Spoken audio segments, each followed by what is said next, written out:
I'm Jennifer Herline, Executive Director of French Heritage Society. Thank you so much for joining us this evening and for your continued support of our mission to ensure a future for French architectural and cultural heritage here in the US and in France. As we all know, what you'll see is the result of a team at work, so I would also like to thank FHS's Jack Meyer and Ben Wells, and also Alex Mare with BCI for suggesting this tasting and helping make it a success.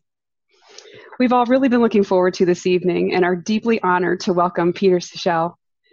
Peter was a prisoner at the outbreak of World War II, a soldier who was in Paris right after its liberation, a senior official for the CIA, and a fourth-generation wine merchant and grower. He'll be joined in conversation by George Sape, who is an esteemed member of FHS's Board of Directors, in addition to being an honorary member of the Académie du Vin de Bordeaux and a member of the Commanderie des Vins de Bordeaux.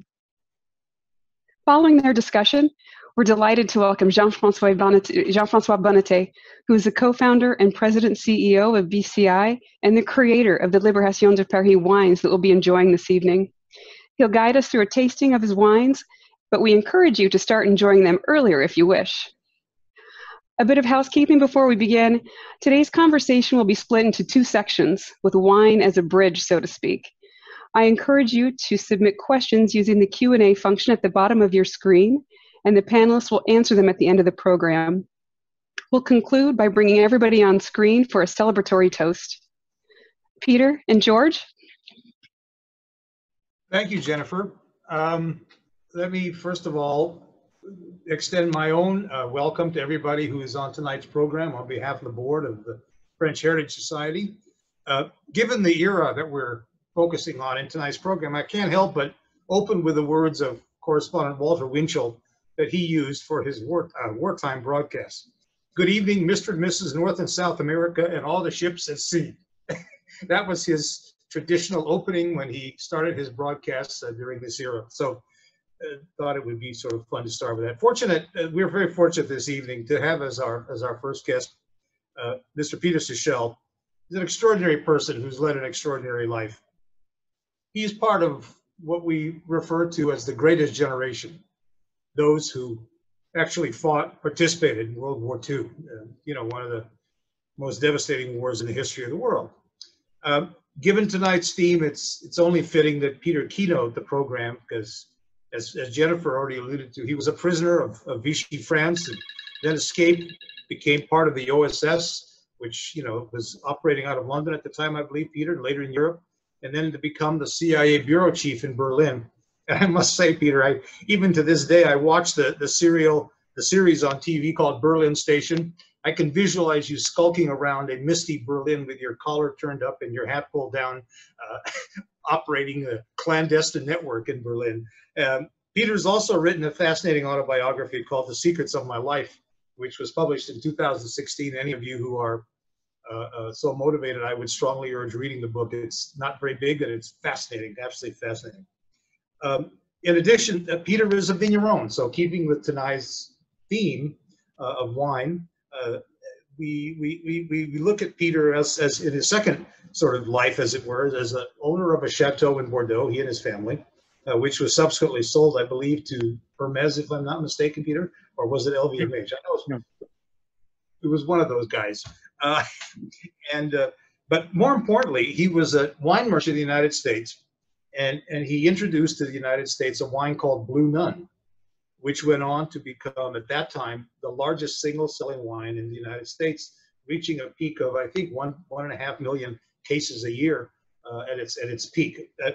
And for me, it's a personal thing because my father, who was European, and we had dinner at home every night, but what most often graced our table at night was a bottle of Blue Nun that my father would pour, and as a kid, I would get a little tiny glass and get a chance to taste it. So you could very well claim, Peter, that you started my wine career with Blue Nun.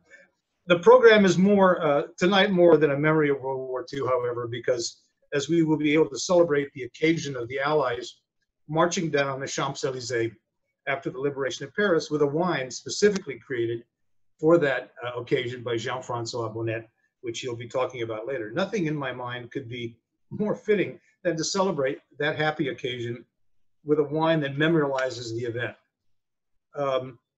what I would like to do now is have a celebration of this history. Let Peter talk to us about the time that the liberation of Paris took place, and then we'll celebrate the event with something that is created to bridge the gap between France and the United States. And nothing could be more fitting in my mind than for an organization called the French Heritage Foundation to have this little occasion tonight. So Peter, I'm going to turn this over to you right now and ask you to talk about what it was like, what it is like.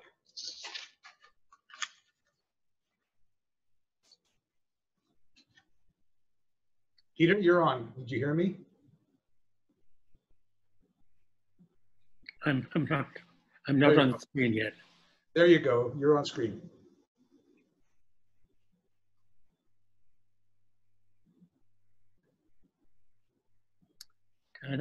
We can see you, Peter. We can see you. Okay. I can't see you. Anyhow, I was not involved in the liberation of Paris because I landed in Saint-Tropez on the 15th of August, in the second invasion of France, which, unlike Normandy, was very easy, as the Germans did not expect us. And we landed with only one boat being hit by the Germans, and moved very quickly up the Rhone Valley. So I was involved in the part of the war which went up the Rhone Valley, and we ended up about 2 months later in Alsace, where we, of course, were stopped for the winter. I came to Paris, I would say, in early December. And believe it or not, I came to Paris because I was asked to discuss what we were going to do in Germany after we got there. And at that time, people were terribly afraid the Germans were going to have an underground, guerrillas. And we had a conference in Paris, and I was asked if I was willing to stay after the war in Germany. And I said I would, because I didn't have enough points to be demobbed, and I would have had to go to Japan, and I prefer to go into an occupied Germany. And I met Hemingway in Paris because his son was in my unit in OSS, and he got captured by the Germans while he smuggled a spy through the lines. And he was unlucky, but we got him out ultimately. And I was asked to discuss with Hemingway, A, how his son was captured, and B, what we knew about him in a German W camp. And I must say, Hemingway drank a lot of, not wine, but spirits. Paris was actually untouched. It was beautiful as ever. People were basically very quickly adjusted to a liberated Paris. And the great advantage was there wasn't much traffic because people didn't have any gas. So you got around very quickly and very well. And it was during that winter that we had the last big offensive by the Germans in the Ardennes. And I was involved in collecting intelligence on that. And unfortunately, General Patton did not listen to our intelligence. And he was out. He was encircled. He did not believe that there were enough Germans to be able to cut him off. And we had some very disagreeable meetings with him about accepting our intelligence. It was very sad. A lot of people got killed because the man was not willing to listen to intelligence. Like our present president, I might say. So what else can I tell you? When we went up the Rhone, we went through Burgundy. I met old suppliers of ours from Burgundy, and I arranged to have good Burgundy wines for the rest of the war for the officers' mess in the unit I was involved in. And I went into Germany in February. I got involved before that with 35 agents that were, some of them dropped into Germany, some of them we smuggled in through the lines.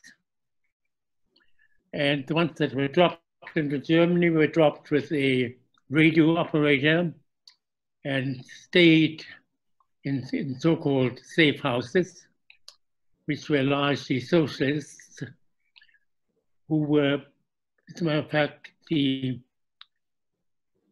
liaison between the list of socialists that we were told were reliable was supplied by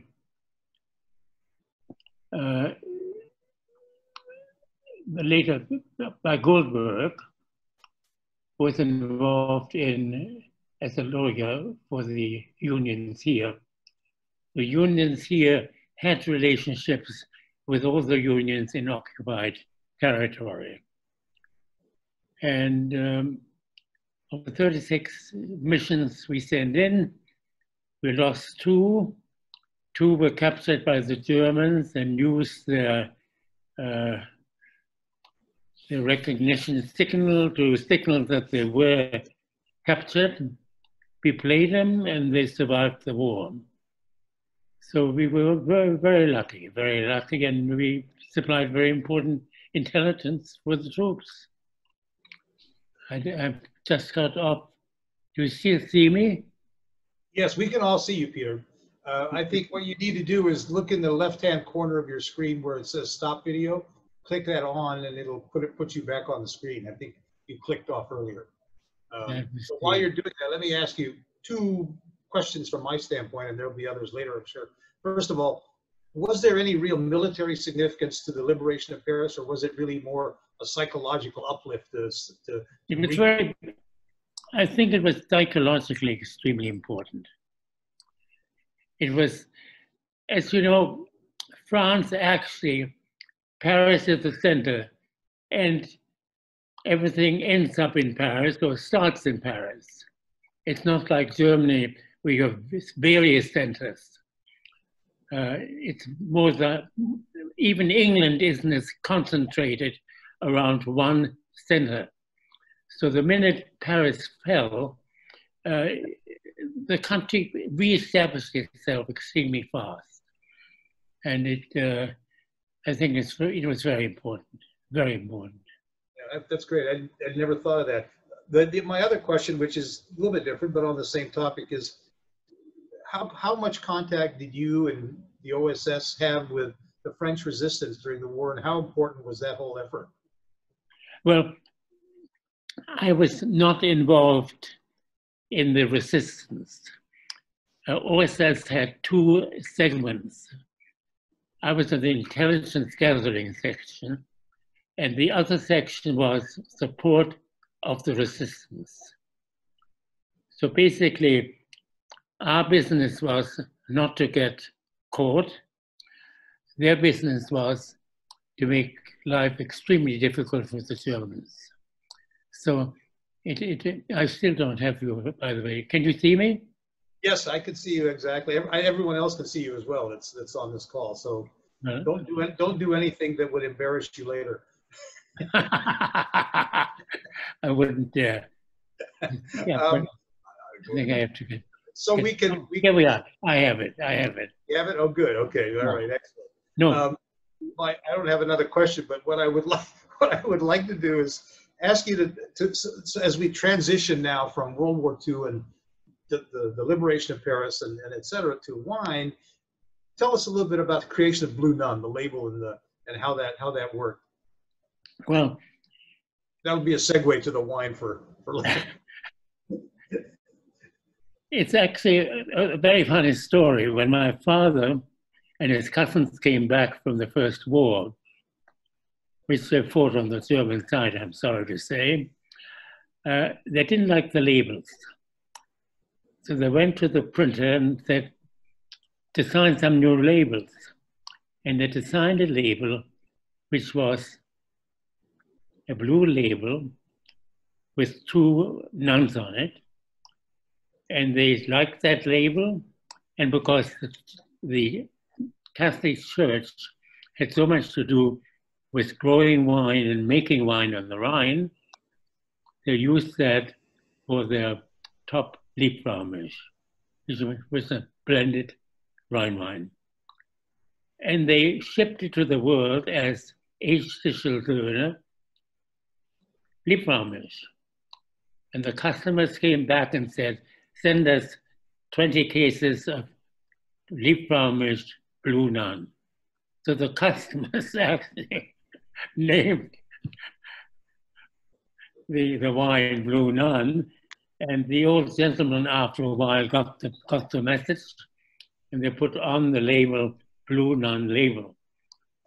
And when I took over the business, I said, it's quite obviously a label. Let's just get rid of label and just say Blue Nun. Let's make the nuns young, attractive, and put a blue dress on them. And the reason it was successful is that A, we made a slightly sweet wine, which would go with anything. And at a time when actually table wine didn't sell as much as strong wine. It was more port and sherry type wine sold. And when people went to dinner, you were asked, do you want coffee or do you want a whiskey? And it took off because we made the selection very easy. We made the wine very easy to drink. And we were very lucky. It certainly improved the mood and spirits of the Sape household, I can tell you that. I think that discussion with the label, however, is a beautiful segue to move to the wine that we're featuring tonight, the wines, I should say, the red and the white, the Libération of Paris. And I hope everybody has their bottle, because talk about labels that are fascinating and beautiful. Here it is right here. And the label and the wine is the idea, the creation of Jean-François Bonnet, and who's on the screen with us now. And I'm going to turn it over to him in just a moment. But if you haven't read the back, if you have it with you in front of you, read the back of the bottle, because on there is the story of how the incentive for creating this particular wine and its meaning for both French and American relationships, which is part of the underlying thesis of the French Heritage Society and many other Franco-American efforts in the United States. So Jean-Francois, with that, I'm going to let you talk about the wine, the label, and then let's taste it and let's talk about it. Merci beaucoup, Georges. You can hear me fine? You okay? Yes, I can hear you fine. I'm going to open my bottle while you're talking. Well, you should, because during your wonderful speeches, I started mine. So first, I want to say what a pleasure and an honor it is to be able to be part of this beautiful event with your organization tonight, the French Heritage Society. Thank you, Jennifer. Thank you, Benjamin. Thank you, George, and the board for welcoming us. We are very appreciative. Thank you, Alexandre, of our team, for also working with your team to make this happen. And I am very humbled to be here with Peter, because Peter is a legend of our industry. I have been privileged to be able to sit down with him a few times. And so it is a wonderful honor, Peter, to be sharing this evening with you. And thank you for that. We are extremely appreciative of your time and you taking time with us and for us. Thank you very much, Peter. So, Georges, to answer your question, I was not there, obviously, at that time, but the reason and that I wanted to create Libération de Paris, in fact, started in 2012. Because when I grew up as a child, my father was very eager to send me to the United States because he was absolutely admirative and in love with the United States of America. And he wanted me to go there to learn English, which kind of never really worked, and to discover the United States. So he sent me when I was a teenager, and he always pushed me and pushed me. So finally, I ended up doing my business studies, finishing here in the US, and I never went back to France. And today, with my better half, Natalia, our 7 children are all French-American, living here in the United States.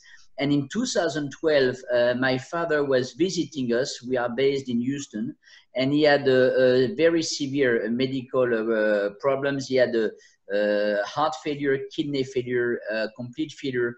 Took them an hour and a half to bring him back to life. They finally did, operated on him and saved his life. But after that, I told him, before you do this again, I need answers that you have never been willing to give me. And one of the questions I asked him, he said, Dad, why have you pushed me so hard all the time towards the United States of America? And he said, well, I'm going to tell you a story. He said, you know D-Day? I said, yes, I do. He said, well, you know, when the American and the troops arrived to liberate, you know, France and above and beyond France, you know, win the war, after Normandy, they went to liberate Brittany, which, as you know, and as our viewers know, Brittany is the west part of France. It's really touching Normandy. We don't get along very well, but we are neighbors. So we are really close to each other. And when you arrive from Normandy to Brittany, there is a small village still there called La Vicomte-Assurance. And my dad said when the convoy arrived to liberate us, you know, Brittany had been completely destroyed during World War II. You may see pictures of cities like Saint-Malo or Brest. It was completely devastated. Nothing was left, not a building. And when the convoy arrived, the convoy stopped, and an American soldier got off, and he looked, and he saw a little boy on the ditch, 6, 7 years old, in very, very, very bad shape. And so he looked at the little boy, he picked him up, he took him, took care of him, and he says, that little boy was me. And he says, these soldiers gave me my first piece of gum. He gave me my first piece of chocolate. They were so kind to me. And they brought my spirit back to life. And he said, I don't know if I would be here today if it wasn't for them. And he says, this is why I have an eternal love for the United States of America. So I had the story now, you know, that was in 2012, and I've always been in the wine and spirits industry. And I said, I need to do something to thank back America and to thank back veterans. And in 2015, I was organizing a fundraising for kids with special needs, because we have a little boy also with Down syndrome. And we are doing this live auction of wonderful wines with a family that Peter knows well. It's a Raymond family at Specs in Houston. And there is this person in Burgundy, 5th generation Burgundian family, who is donating an amazing amount of wines to auction. Romanée Conti, Echezeaux, amazing wines. And the person donating all those wines asked if he could come himself to that fundraiser live auction that we were organizing in America. And I said, of course, we would love to have you. And that person was Laurent Delaunay, with a 5th generation Burgundian family in Burgundy. And Laurent and I, you know, sometimes when you meet somebody, you feel you've known them all your life, and you know you will know them for the rest of your life. That's a connection we had with Laurent. Then Catherine and Natalie, our better halves, also connected the same way. And that's when I told Laurent, because Laurent also already had a structure, I said, Laurent, here is my dream. I want to create this brand. I want to thank America. I want to thank the veterans, and it's called Libération de Paris. And Laurent said, let's do this together. So we partnered together right away. We designed Libération de Paris in itself. And the point, there were two main objectives for us. One, my emotional objective was to be true to the story of my dad. And so year long, we raised funds for veterans. We did a big fundraising for women veterans last year, raising $120,000. And like the month of August, because today, August 19 is the start of the Liberation of Paris, right? Which is why we have this event. And as we speak, 76 years ago, there were already French people in the City Hall of Paris. And so we wanted, so right now, for instance, for every bottle sold in the US, we donate $1 back, you know, to Camp Hope, which is a beautiful veterans organization that help veterans who come back, many of them with PTSD, for instance. So one of my objectives was to really give back. So that's one of the reasons. The second reason, and I'm glad Peter shared the story about Blue Moon, the second reason was the fact that I really wanted to connect more wine consumer with or back with French wines. Because here we are in a close net tonight. So I'm sure 99% of us really have a very good understanding of French wines, but French wines are only 3% of the wine consumed in the United States right now. Because in France, we have a very complicated system of appellations, AOC, appellation and sub-appellations.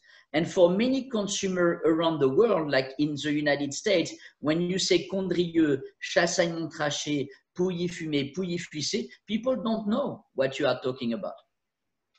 And since they don't know, they don't try French wines, they don't buy French wines, and we have been declining, you know, compared to other called New World wines for many years now.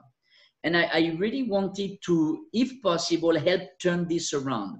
So for Libération de Paris, our idea was to have monovarietals and then do the main appellations, but to propose a fantastic Chardonnay, a great Cabernet, a great Pinot Noir, a Rosé, of course, a Sauvignon Blanc, so people don't feel too intimidated, right? Like many of consumers can with French wines, and give them a chance to try French wines through Libération de Paris. And they are wonderful everyday wines. And then they can have a Bâtard Montrachet one night, but they can have a Libération de Paris Chardonnay another night, right? But you can work your way, because the thing is, you don't go from a California Chardonnay to a Bâtard Montrachet like this. You can't. There is a journey, there is a palette, there is a discovery, and you need to take people through that journey. And that's also was the second aim, Georges, of Libération de Paris, was for people to discover or come back to French wines through Libération de Paris, and then learn more and more our appellation, sub-appellation, and start their journey into French wines. Very good. Those are two great, I mean, both stories are wonderful. The story of how your father was taken in by the American soldiers and given a break, as it were, for lack of a better word. I think that's absolutely phenomenal.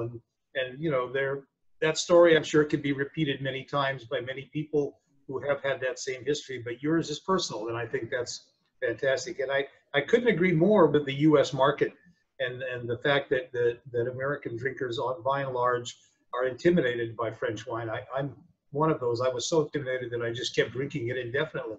So I've gotten used to it. Just kidding. Peter, you were going to say something. Peter, can you hear me? Maybe not. We do have some questions. There's a couple. One is, if I could ask them right now, and say, you know, to submit questions, you can do it through the system by simply putting it in a brief writing. One question is, Peter, I think is for you. Is Blue Nun still sold today? Oh, yes, it still is. Still is. Blue Nun is still sold, and it is the number #1 selling in Israel. How about and you're breaking up a little bit, so just so that people can know. well? That. I have another question. Go ahead. So I have another question here. This is actually from one of our board members. Can you please share your impressions? This is again to you, Peter. Your impressions of General de Gaulle, both as a military leader and as a political leader. I think he was a very important politician because he was the spirit of France. He wasn't popular with Churchill and all kinds of other people, but he had of being able to tell the French that they are going to get their country back, and he was a bold leader, an enormously intelligent man who had a plan and who followed that plan, regardless how badly people treated him. We dealt with Dureau, we dealt with all kinds of other generals, but de Gaulle was a personality. And if you read his biography, his autobiography, it's one of the great leadership and about morality. Well, let's do some wine tasting, and you know, Jean-Francois, I would ask you to kind of walk us through. We have the red wine and the white wine, and maybe you and Peter together can walk us through what we're experiencing when we smell it, when we taste it. I mean, I'd be happy to comment as well, but I really would like to hear the two of you, you know, one the creator and the other the godfather of wine, to comment on these two wines. Jean-François, why don't you start? Okay, what I can do is give you a little bit of background on each wine, and then I would love also to hear from Peter. That would be very humbling for us. So on the Chard, so you know, the wines we make with Libération de Paris, they either come from our own vineyards. We have 390 acres in property, and we directly manage an additional 1,000 acres. It's around 1,400 acres. And so all of our wines come from those either owned or directly managed vineyards by our team. We have 7 enologists on staff, and they are the people who are making the wine. And at the end, I would say the master enologist is Catherine Delaunay, who is our partner, who is an enologist by formation and training. And Catherine makes the final call, but she has a team of 7 enologists with her, depending on the different wines we are making. So everything, we control the entire process. The Chardonnay, we worked very, very hard on, because to me, our philosophy, but I think it's also a philosophy of French wine, I think Peter will agree with me. All world wine are more about balance, right? A lot of new world wines may be more mono-experiential. Certainly French wines are about multi-experiential. So the goal for us is always to find the balance between, like on the Chardonnay, the freshness, the minerality, the acidity, and it's not the easiest thing to do, because a lot of the Chardonnay now, unfortunately, we think, have become very mono-experiential. Either you get a lot of butter or a lot of oak, and you know, and it denaturates, in fact, the beautiful grape that Chardonnay is. And remember that Catherine and Laurent, our partners, are Burgundians. So they also have, they also make Bata Montrachet, they also make all those amazing wines. So they have a great knowledge of Chardonnay. So what we do, we are very careful on how we make our wines. The Chardonnay is not aged. It's not aged in barrels. But what we do also to find the right balance, you know, there is a second fermentation in white wine called a malolactic. And in fact, this malolactic fermentation is what gives this very buttery taste to Chardonnay. So we are very careful on that fermentation. We stop it right before 50%. So you have a velvetness to the Chardonnay, but you have still the balance. So nothing takes over the rest. You have the freshness. You will have apricot, white flowers, jasmine. You still have the minerality, a touch of acidity you want to find in Chardonnay, and a touch of velvetness, what we call sometimes a butteriness, a touch of it. But everything is supposed to be balanced together. And our goal is to make good everyday wines. Pause there, Jean-Francois.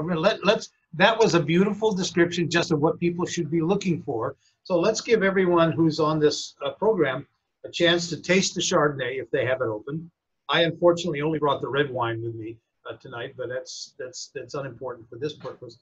So let's let people have a minute or 30 seconds to taste and see if in fact what you just described is exactly what they're experiencing.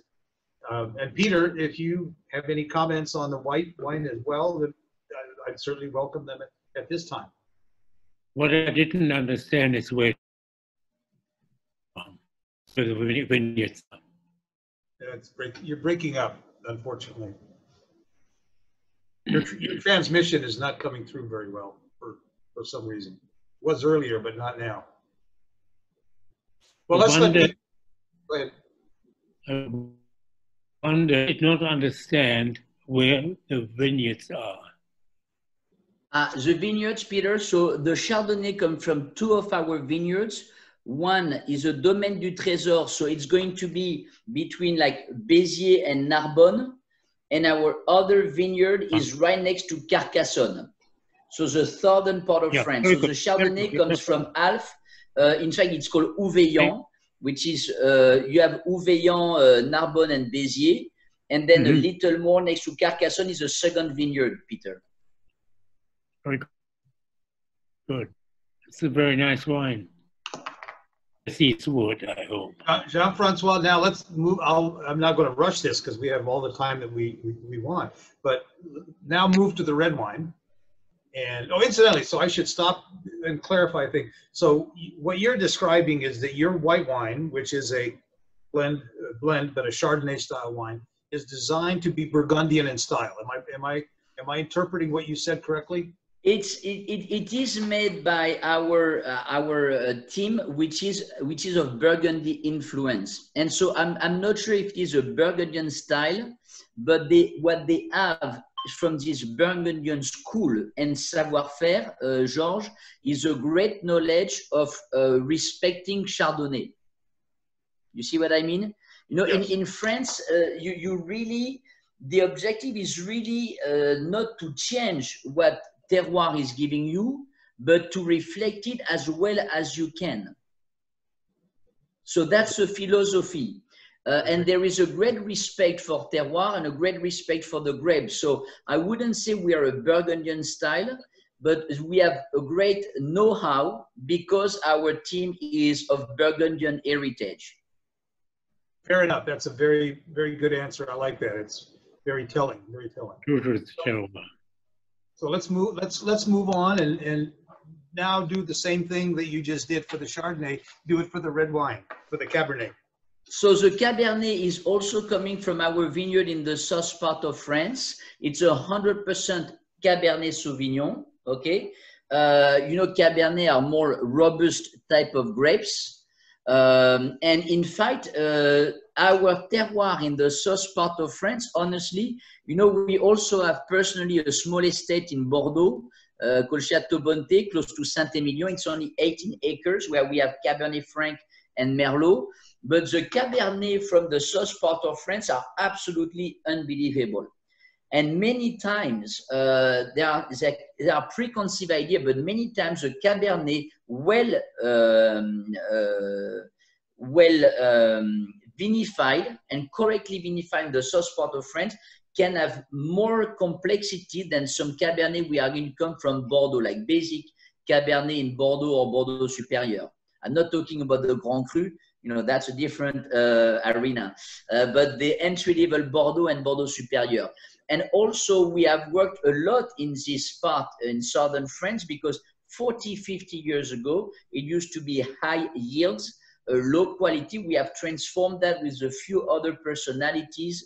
And today, our wines, Libération de Paris, we are around 51 hectoliters per hectare. So it is even lower than most Bordeaux's, which are 55. So, so the Cabernet here is 100% Cabernet Sauvignon. One of the particularity of our Cabernet is we are in this case going to do a barrel oak aging. It's not going to be extremely long. It's a 6 months barrel oak aging. It's going to be used barrels, but we are going to use both French and American oak. And in fact, we start doing this not only in the wine, but also in the spirits industry more and more. And the reason why is French oak has a lot of tannins. You know, oak is made of cellulose, tannins, and lignins. And the tannin give a lot of structure. And French oak, Limousin, Tronchet, and others, are great for tannin. So it brings a structure. However, American oak has much less tannin, but it brings a much wider organoleptic range, aromatic range. It's sweet. Yes, so you can get what we achieve by using both type of barrels is getting the captures the structure of the tannins to begin to bring structure to the wine from the French oak, and have a wider aromatic range by getting this from the American oak. And this way, it's a true bridge in this case between French and American culture. Well, and you know, the red wine I have in front of me, so I can actually opine in real time. But you know, I find it is kind of I will call it a hybrid between American style and French style wine. I mean, it has the softness and the sweetness and the ripe fruit of an American wine, but yet it has the structure, backbone, and acidity that you find more in the French side. I love the aromas too. They're very enticing. I get a lot of chocolate mocha kind of you know, notes in the wine, which you know, which to me always is the great thing about Bordeaux, because you get that from Bordeaux, from the great Bordeaux wine. So you know, from my little window here, I say, bravo, a successful wine. And if you opened the bottle an hour before, it's even better. That's always the case, I'm sure. It's a young wine. It is a 2017 vintage. I tasted it an hour ago, and I taste it now, and now it's much more ready to drink. Absolutely, Peter. And also what we do for our red wines, it's a Burgundian technique, is we start the maceration at low temperature, because by doing this, you let the more elegant, more aromatic, more finesse aromatic components. You are able to catch those black raspberry, those black sherry, aromatic aromas. If you go right into a higher temperature maceration, you will lose them because they won't be able to get extracted. So by starting your maceration at low temperature, and especially it's true for Cabernet, but it's even truer for Pinot Noir, because Pinot Noir is very delicate on those aromatic. And like raspberry and strawberry is really one of the notes that you want to find in a Pinot Noir. And by starting at low maceration, you can extract and protect those aromatic that you find at the end in the wine. So, Jean-Francois, this is just I had a question earlier that came in from somebody who was sort of roundabout, and then they withdrew it, but it's still a question I want to ask. Is your wine available in all 50 states now? Not yet. we will be hopefully soon. Peter knows that, you know, as we say, you know, it takes time to build brands in the United States of America. It's a big country. You know, in our industry, Peter, I think will agree with me, we say our industry is full of 20 years overnight successes. So it takes time. We are present in 12 states right now. But we are launching next week our online e-commerce platform. So we will be able to ship. And certainly in New York, we are available in Alexandre can have the list for you, but we're available on multiple websites from wine.com, Le Chateau, our own e-commerce platform. So if you are in New York State, you can find them easily. Well, make sure when you get your platform up and running to let French Heritage Society know, so we can in turn get it out to our members and friends who have participated in today's program, because that would be very important. Hang on, let me just check the questions, because there are a few questions coming in. Did that Luna? Oh, yeah, I think you just answered one of the questions. Questions: where can you buy or order the wine in Connecticut or New York? And I think you just answered that one in advance of actually it being submitted. Let me see what else we have here.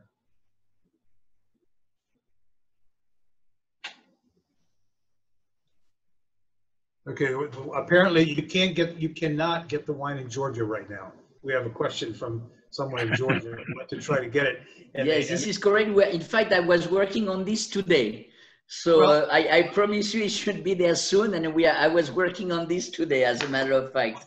I will, what I'll do is I'll get a truck, we'll load it up, and we'll drive to Georgia and put up a big sign. I think, yeah, George, Peter, we can do a road trip like this. Could be a good road trip.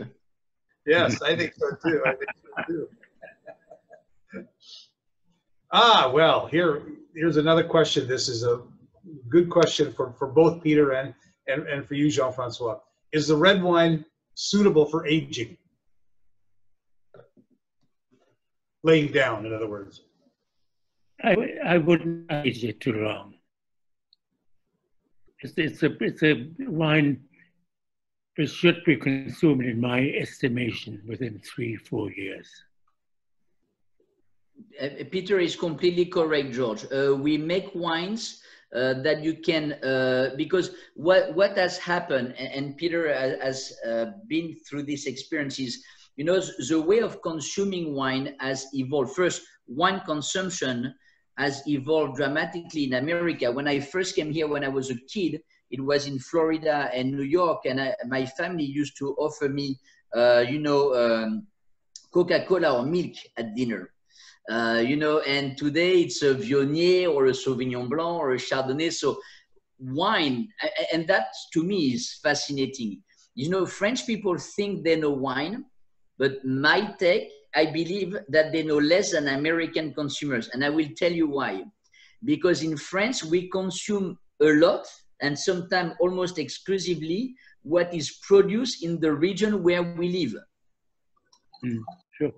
And it's almost only French wines. If you even today go to a French shop, the international wine section is this big.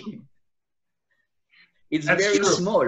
That's very true. In America, people have a much broader culture of wines because they drink wines from all over the world, you know.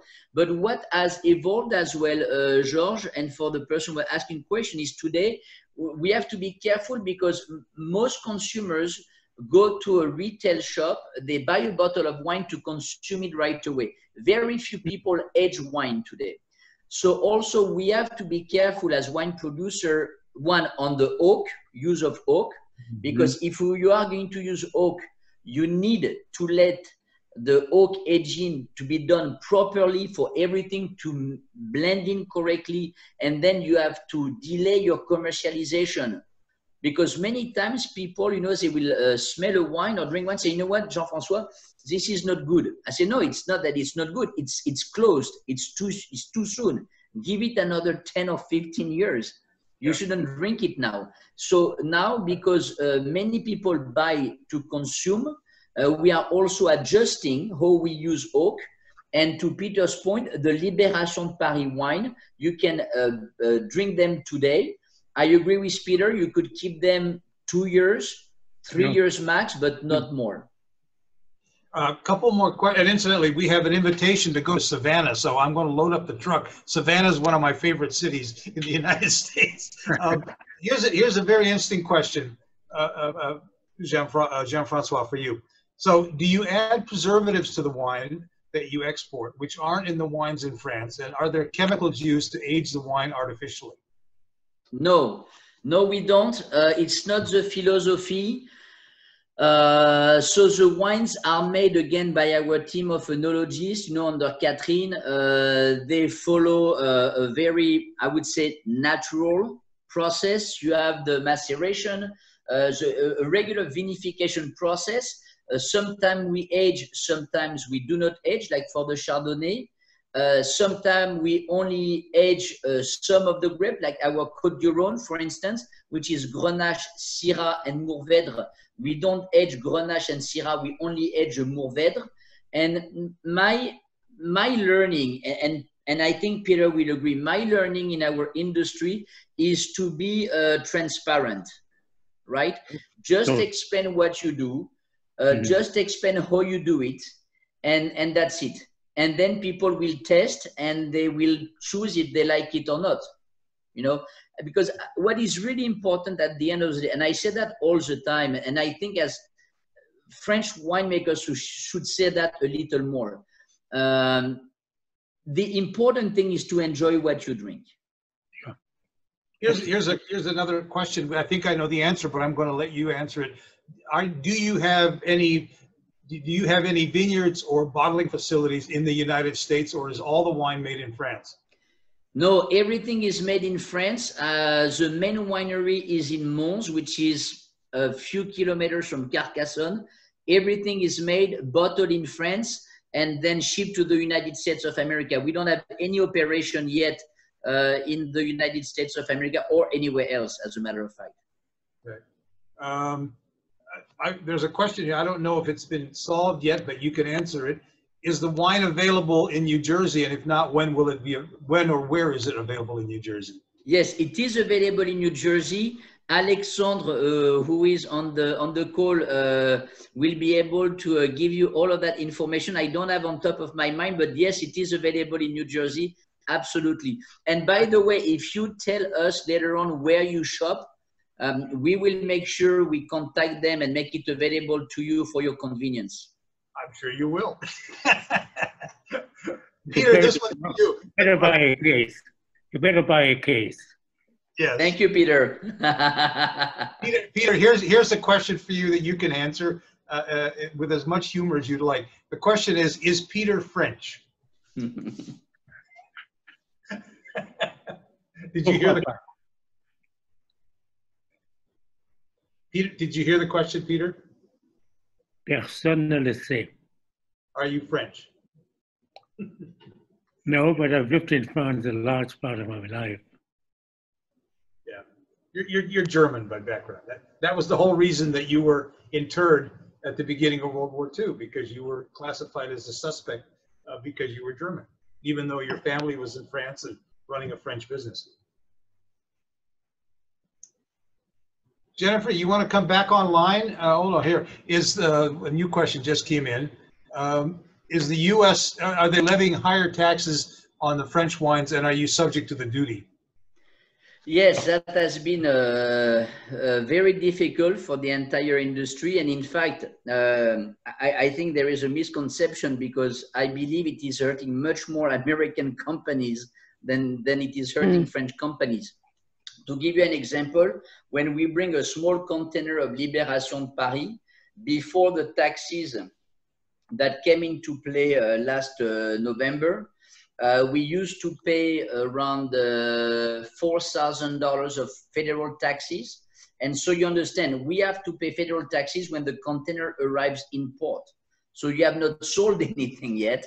It arrives in port, you make a check, which is, it's part of the rule, that's fine. But we used to make a check for $4,000. Now we make a check for $17,000. It's 25%. So it is extremely high.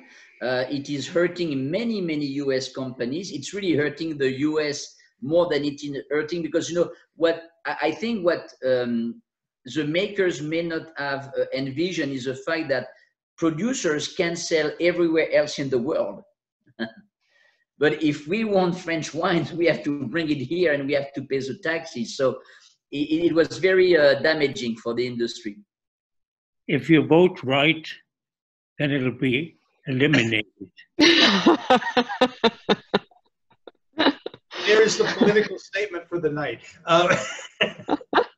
Jennifer, before we open this up to sort of the free for all wine tasting that we're going to do after the official thing, you had a question for Peter that you have to ask. I do. As I was looking, doing some internet research on Peter, I saw that he has a connection to the Beastie Boys. And I thought perhaps I had misread, and so I read it again, but indeed you do. Would you like to share the story behind that? Well, my youngest daughter was a very close friend of one of the Beastie Boys. And I did a record for Columbia Records called Drinking Wine with Peter Sichel. And the Beastie Boys got a copy of it from my daughter. And one day I get a phone call from one of the Beastie Boys saying, we would like to include that in one of our whatever.